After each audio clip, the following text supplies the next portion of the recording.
मु जगेश्वर पुरोहित मु लिंगराजंकर पुरोहित अटे ए काम क्षेत्र आसी जो विशाल यज्ञ करा श्रीक्षेत्र अनति दूर रे यह आम मान जीवन पाई एक देखिला भली अनुभव कला भली यज्ञ कहीं आम सबुठारे द्रव्य गुण हूँ मुख्य यज्ञर मुख्य जिनिस आम अनेक यज्ञ करिथिबा स्थले उपयुक्त द्रव्य आम कौटू पाऊना किंतु ए क्षेत्र में दीर्घ दिनर प्रचेषा फल आम उत्तम द्रव्य गुड़िए पाइचु जहाँकि उत्तम घृत उत्तम जिनिस जहाँकि पूजार सब लगे से सब द्रव्य आम पाइचु जहाँकि आमको अति आनंद लगुच एवं ये जो द्रव्य गुण गुड़िक काम करे अग्निकुंड जो द्रव्य गुड़िक दि जाऊँगी सेगुड़िक निश्चित भाव में उत्तम द्रव्य एवं से उत्तम द्रव्यर आहुति प्रदान करने द्वारा निश्चित भाव में परिवेश प्रदूषण मुक्त होब एवं लोक मान भीतर शांति सौहार्दपूर्ण वातावरण सृष्टि करियो बोली आम मानकर आशा।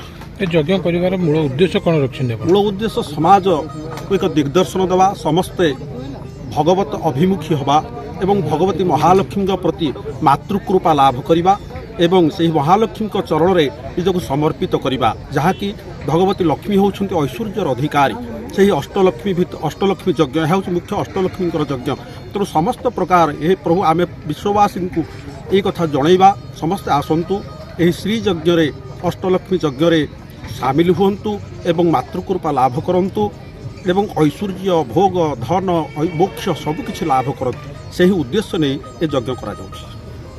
जय जगन्नाथ मो ना गुरुचरण पंडा आई पूजान्ना यज्ञ फाउंडेशन मु फाउंडर। कौन सर कहे यज्ञ कर मूल उद्देश्य यही बहु प्रतीक्षित श्री श्री अष्टलक्ष्मी महायज्ञ जोटा आम बहुत दिन आम मीडिया न्यूज लोक मानक जनाऊलु से महायज्ञ आज आरंभ हो जाइए। यज्ञ आज आरंभ कर 10 तारिख जाए रही 10 तारिख दिन पूर्णाहुति हम 11 तारिख दिन गोविंद द्वादशी बुड़े यज्ञ समाप्त हम। यही यज्ञर उद्देश्य गोटे लोक मानक बुझेवा पूजारे केबे भी अपमिश्रित कि अशुद्ध द्रव्य व्यवहार करूँ ना जहाद्वारा आम परिवार और परिवेश उपरे बहुत खराब प्रभाव पड़ुछि। आम यही यज्ञ गोटे उद्देश्य लोक मानक करने को चाहूँ। यही यज्ञर उद्देश्य है पूजारे केवल शुद्ध द्रव्य व्यवहार करूँ निजर परिवेशर मंगल करूँ।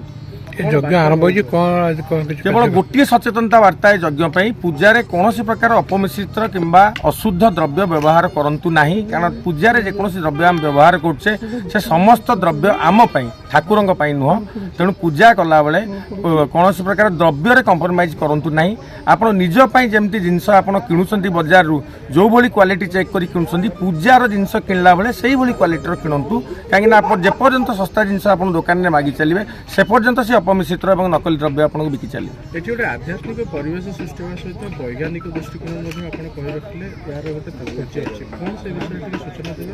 यही यज्ञ प्रथम थर पर आम धर्म विज्ञान व्यवहार प्रदर्शन करुचु।